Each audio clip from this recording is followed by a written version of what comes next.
Hello everyone, greetings for the day. Welcome back to another tutorial on ISTQB, and this is Neeraj Kumar Singh and you are watching ISTQB Foundation series. We are at the last topic and last tutorial of this chapter, static testing, and we'll be concluding this in this tutorial. We are still in the topic 2, that is 3.2 review process, and this is in continuation of the tutorial 14. That is what we just discussed in the previous session, and we will be continuing further to understand in more detail what is remaining from this chapter and this topic. So we generally have certain new things added to this new syllabus, that is applying review techniques, which was not there in the previous syllabus. So what are these techniques which can help you? Now generally when it comes to heavyweight processes like technical or walkthrough, or maybe in case it is the inspection, the most formal review, we have different techniques to understand, and we can actually understand these techniques and apply relevantly, adequately to different types of reviews when and where applicable or required. So the very first technique is ad hoc, which generally means that ad hoc is a way which deals with like kind of random approach to the application, where reviewers are not generally given with enough information about what exactly they're supposed to. So generally maybe they would have given a certain set of requirement or specifications to the reviewers, and reviewers are asked to explore, like do brainstorming, calling on the past experience and looking forward at what they think from their perspective or their understanding as per their skill set or maybe experience about the domain, that what sequentially or maybe could be wrong, and you determine those issues as per the part of the requirement.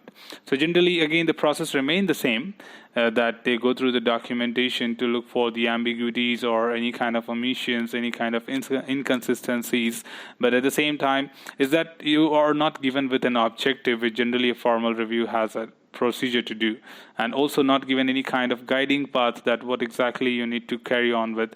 They just give you the piece of information and you just start exploring it to find out. It's just like, even like talking about exploratory testing, it means the same.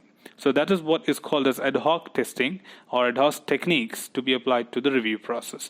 That generally helps you to find different defects than any other formal technique. The next one is checklist-based. Generally, checklist-based means that here you take help of other than the documentation which is under review. You also create a checklist which would have certain questions to be answered during the review process. So from the formal review process, we know that a formal review process makes use of a checklist, where checklist is a template of certain questions to be answered during the review process. So as the user or the reviewer goes through the documentation, they parallelly keep answering these questions based on the review process or review of the documentation. So generally, say for example, if you're talking about having certain acceptance criteria and you are trying to review a specification document or a user story, then you can pull all the acceptance criteria as a part of checklist, and while reviewing the user story, you cross-check that if the acceptance criteria are captured or not, is there a clear specification on that or not, or if there is any conflict in the user story. Say for example, there are different set of users. Maybe user 1 has something and user 2 has another right, and it is not going to conflict with any such thing. So based on these checklist, anyways you are reviewing, but you make sure that the checklist is also fulfilled, which generally helps you to meet and have a good traceability between what you do, and also can help you measure the success rate of the process. Scenario and dry runs are generally used in walkthrough, which we know from the design and code review point of view, that generally these are executable part of the process, where a user can execute the code and test it, but generally we don't want it to be executed. So we call it as dry runs, where you only evaluate the code statically and look for the defects in that. So generally we find out like in unreachable code, infinite loops, or we say that security vulnerabilities can be easy to find from here. Also, you look for undefined variables or defined which are improperly declared, the variables. So there are many such things which can be found with help of dry runs, which is a good approach to be used when working with code reviews and control flow reviews and other things.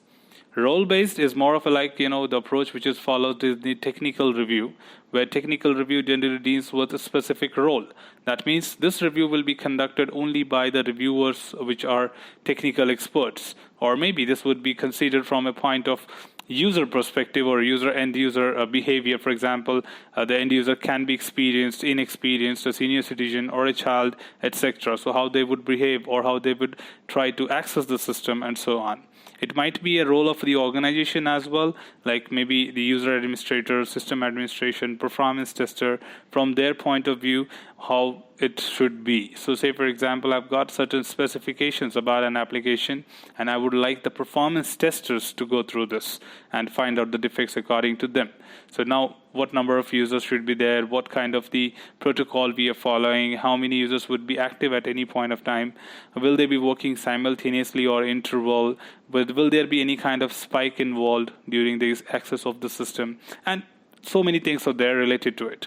So all we need to do is just understand that there are certain techniques which can help you to define the role-based technique and apply it to the review process, where you only invite those specific roles which can contribute the best.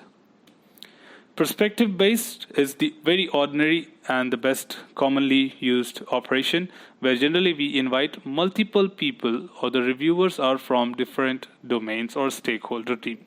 So say, for example, if I have to review a requirement, then I generally invite testers, designers, the technical documentation team, technical support team, and release management team. So I can invite everyone so that I can have different perceptions from their own contribution or their end. So generally from their end, they will add their perception that, okay, as per the development point of view, I would like to have these inputs in this requirement. From testing point of view, the validation team would say that I may have another requirement from this, or maybe this information added to this particular feature. From the technical documentation team, they may say that I would like to have a user-friendly navigational panel or navigational inputs to define a good user manual. And similarly for the technical support team, release management team, risk analysis team. So we can invite people from different perspectives which can add value to find different defects from their own concerns. And that is what is very commonly accessed when it comes to most formal reviews. So anyways, at the end, what I would like to say that, generally we have different techniques and you decide what to use where, and respectively having the most efficient way to come out with the best outcomes, you can decide which technique to be applied.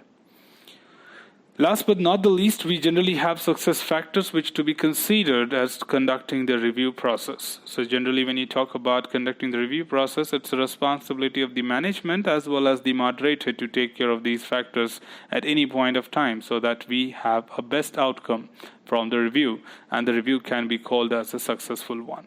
So we have some certain organizational factors to be considered, like each review must have a clear objective defined initially before you start the review. That means during the planning phase. Review types must be selected accordingly and suitably, which are applicable to any certain type of objective, plus the document or the work product which is under review.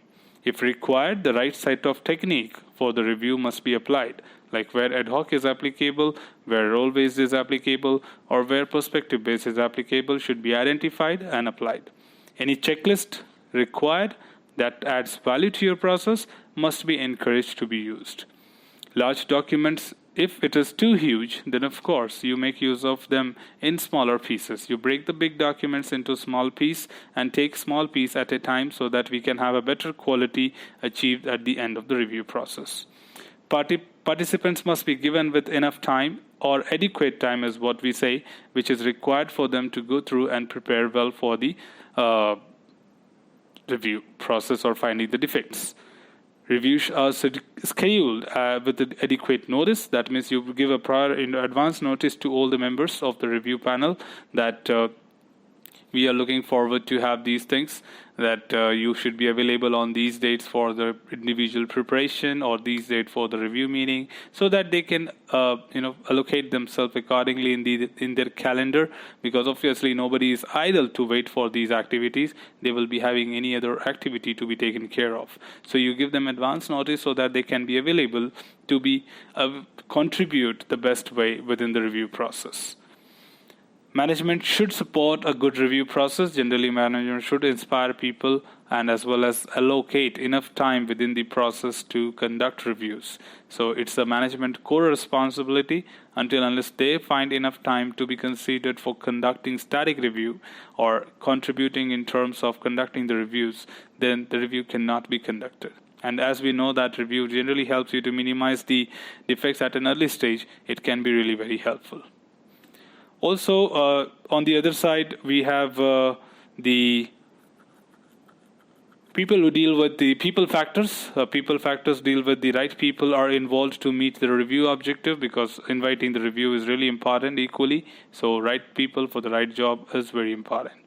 Testers are always considered as a valued contributors because they are the one who define the quality, or they also determine the best number of defects, because their mindsets are always set towards finding defects and they know about what can go wrong.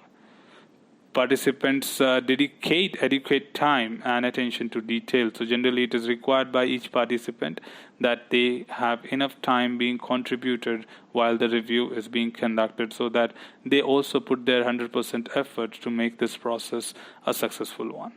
Review should be conducted in an atmosphere of trust. Generally, it says that the outcome should not be used to evaluate the participants.